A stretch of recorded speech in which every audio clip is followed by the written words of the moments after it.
सियासत एक ऐसा खेल है जहां एक छोटा सा कदम भी तूफान खड़ा कर सकता है। गुजरात की राजनीति में 6 अप्रैल 2025 को एक ऐसा ही तूफान आया जब एक साधारण जन्मदिन की बधाई ने भारतीय जनता पार्टी के भीतर अच्छी खासी हलचल मचा दी।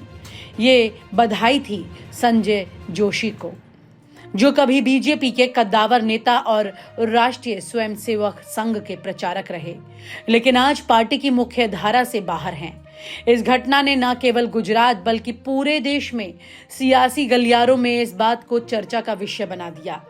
नवभारत टाइम्स की 11 अप्रैल 2025 की एक खबर के मुताबिक बोटाद के एक बीजेपी तहसील अध्यक्ष को संजय जोशी को जन्मदिन की शुभकामनाएं देने के लिए इस्तीफा देने को बोल दिया गया। ये खबर उस समय सामने आई जब ये घटना करीब 1 महीने तक गुप्त रही, लेकिन इस एक छोटी सी घटना के पीछे एक बड़ा सियासी खेल था। ये कहानी उस खेल की है जहां नरेंद्र मोदी और उनकी टीम की पैनी नजर संजय जोशी पर थी। ये कहानी उस डर की है जो जोशी का नाम लेने से बीजेपी के नेताओं के दिलों में घर कर गया था, और सबसे जरूरी ये कहानी उस शख्स की है जिसे आज मोदी के लिए सबसे बड़ा खतरा माना जा रहा है। संजय जोशी का अतीत, संजय जोशी का नाम गुजरात की सियासत में एक बड़े तूफान की तरह गूंजता रहा। 1990 के दशक में जब बीजेपी गुजरात में अपने जड़ें मजबूत कर रही थी, संजय जोशी संगठन के सबसे महत्वपूर्ण चेहरों में से एक थे। एक आरएसएस प्रचारक के रूप में उन्होंने बीजेपी के संगठन को नई ऊंचाइयों तक पहुंचाया। उनकी मेहनत, कार्यकर्ताओं से सीधा जुड़ाव और संगठनात्मक कौशल ने उन्हें पार्टी में एक अलग पहचान दी। उस समय नरेंद्र मोदी भी गुजरात में सक्रिय थे, लेकिन जोशी की ताकत और लोकप्रियता ने उन्हें पार्टी में एक मजबूत स्तंभ बना दिया। लेकिन सियासत में 2 तलवारें एक म्यान में नहीं रह सकती। 2001 में जब नरेंद्र मोदी को गुजरात का मुख्यमंत्री बनाया गया तो जोशी को दिल्ली भेज दिया गया। ये उनके और मोदी के बीच बढ़ते तनाव के पहले संकेत में से था। 2005 में एक कथित सेक्स सीडी कांड ने जोशी की सियासी जिंदगी को पूरी तरह बदल दिया। इस कांड ने उन्हें पार्टी से इस्तीफा देने के लिए मजबूर कर दिया। हालांकि बाद में वो सीडी फर्जी साबित हुई। इसके बावजूद जोशी कभी बीजेपी की मुख्यधारा में वापस नहीं आ पाए। लेकिन जोशी की कहानी यहाँ खत्म नहीं हुई। पार्टी से बाहर होने के बावजूद उनकी लोकप्रियता कार्यकर्ताओं और आरएसएस के कुछ वर्गों में बरकरार रही। उनकी सादगी, समाज सेवा के प्रति समर्पण और संगठनात्मक कौशल ने उन्हें एक ऐसा नेता बनाया जिसे भुलाना आसान नहीं था। यही वजह थी कि मार्च 2025 में जब कोई खबर सार्वजनिक नहीं हुई, तब भी बीजेपी के शीर्ष नेतृत्व की नजर जोशी पर थी। मार्च 2025 का सन्नाटा गुजरात की सियासत में एक अजीब सन्नाटा। बीजेपी संगठनात्मक चुनावों और 2027 के विधानसभा चुनावों की तैयारी में जब वो जुटी थी, गांधीनगर में पार्टी का मुख्यालय हर दिन गुलजार हो रहा था। लेकिन इन बैठकों में एक अनकहा तनाव था। संजय जोशी का नाम भले ही कोई जोर से न बोल रहा हो, लेकिन हर किसी के दिमाग में जरूर था। जोशी उस समय सियासत से दूर अपनी सामाजिक संस्था के माध्यम से ग्रामीण क्षेत्रों में शिक्षा और स्वास्थ्य के लिए काम कर रहे थे, लेकिन उनकी हर गतिविधि पर बीजेपी की एक नजर थी।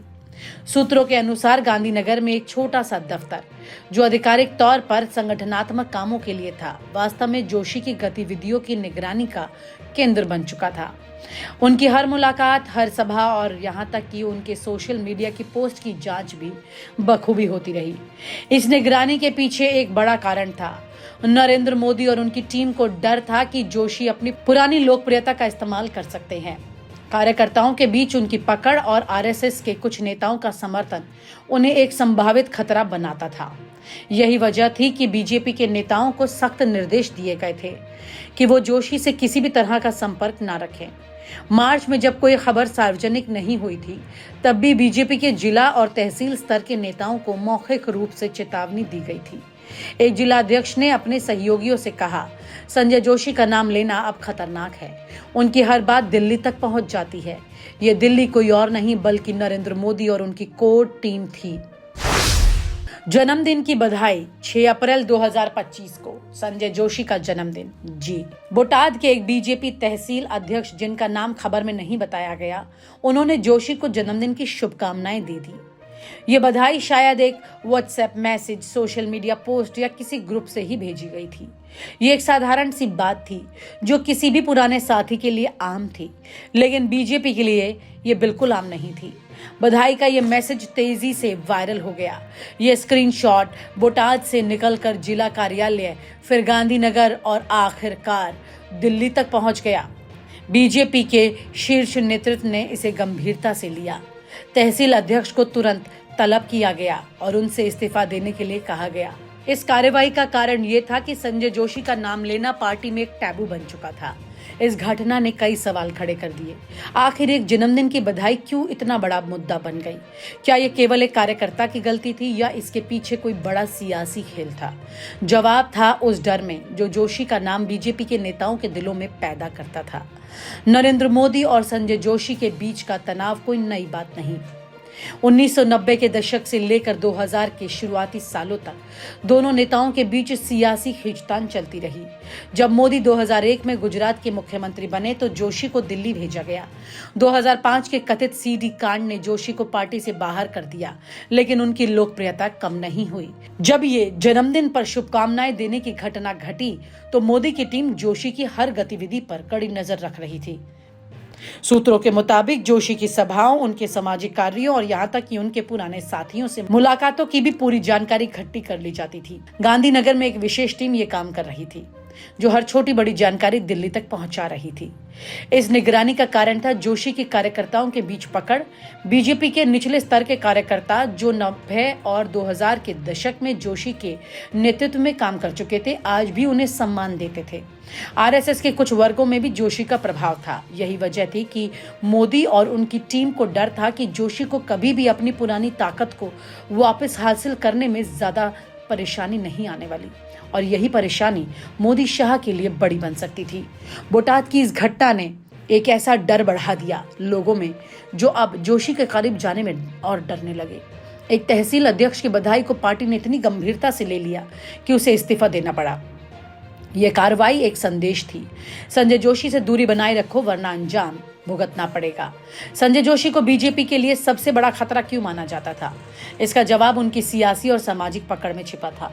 जोशी ने कभी सत्ता की लालसा नहीं दिखाई। पार्टी से बाहर होने के बाद उन्होंने अपनी ऊर्जा सामाजिक कार्यों में लगाई। उनकी संस्था ग्रामीण क्षेत्रों में शिक्षा और स्वास्थ्य के लिए काम कर रही थी, लेकिन उनकी हर सभा में सैकड़ों लोग जुटते थे और ये बीजेपी के लिए खतरे की घंटी थी। मार्च 2025 में जब कोई खबर सार्वजनिक नहीं हुई, तब भी बीजेपी के नेता जोशी से दूरी बनाए रखने की कोशिश कर रहे थे।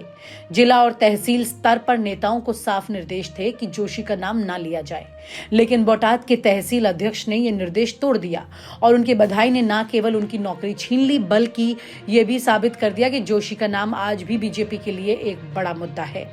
इस घटना ने बीजेपी के भीतर एक अनकहा डर पैदा कर दिया।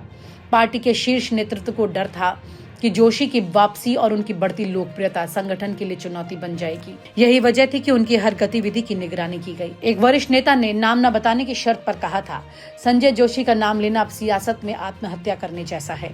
बोटाद के तहसील अध्यक्ष का इस्तीफा केवल एक व्यक्ति की कहानी नहीं, बल्कि उस सियासी माहौल का प्रतीक है जिसमें बीजेपी संजय जोशी को लेकर बेहद सतर्क थी।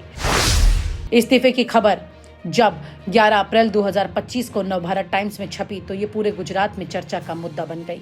कई पुराने कार्यकर्ताओं ने इस कार्रवाई को गलत बताया। उनका ये कहना था कि संजय जोशी ने पार्टी के लिए सालों तक मेहनत की और उन्हें बधाई देना कोई जुर्म तो नहीं, लेकिन बीजेपी के आधिकारिक प्रवक्ता ने इसे आंतरिक मामला बताकर टालने की कोशिश की। एक धड़ा वो जो जोशी को अभी भी इज्जत देता है और उनकी वापसी की उम्मीद करता है, दूसरा धड़ा वो जो मोदी के नेतृत्व में जोशी को पूरी तरह भुलाने की कोशिश में है।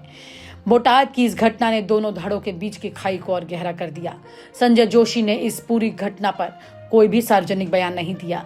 उनकी चुप्पी ने सियासी गलियारों में और सवाल खड़े किए। कुछ का मानना था कि जोशी जानबूझकर चुप थे ताकि ये मामला और तूल ना पकड़े। दूसरों का कहना था कि उनकी चुप्पी उनकी ताकत थी, वो बिना कुछ कहे भी बीजेपी को परेशान कर सकते थे।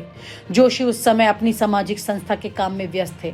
उनकी सभाओं में कोई सियासी रंग नहीं था, लेकिन फिर भी हर सभा की खबर गांधीनगर और दिल्ली तक जा रही थी।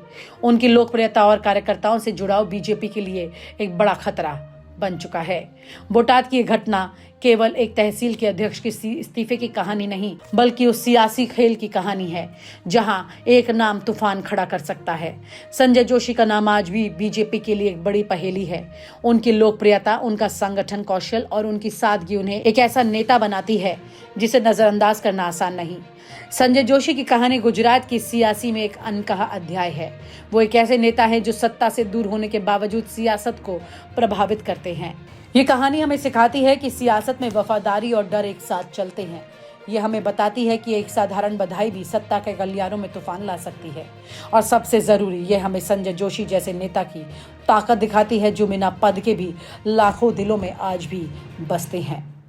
और आप हमसे जुड़े रहने के लिए सब्सक्राइब करें YouTube पर, फॉलो करें Twitter पर और लाइक करें Facebook पर। और ज्यादा जानकारी के लिए आपको टाइप करना होगा सिर्फ न्यूज़ नशा।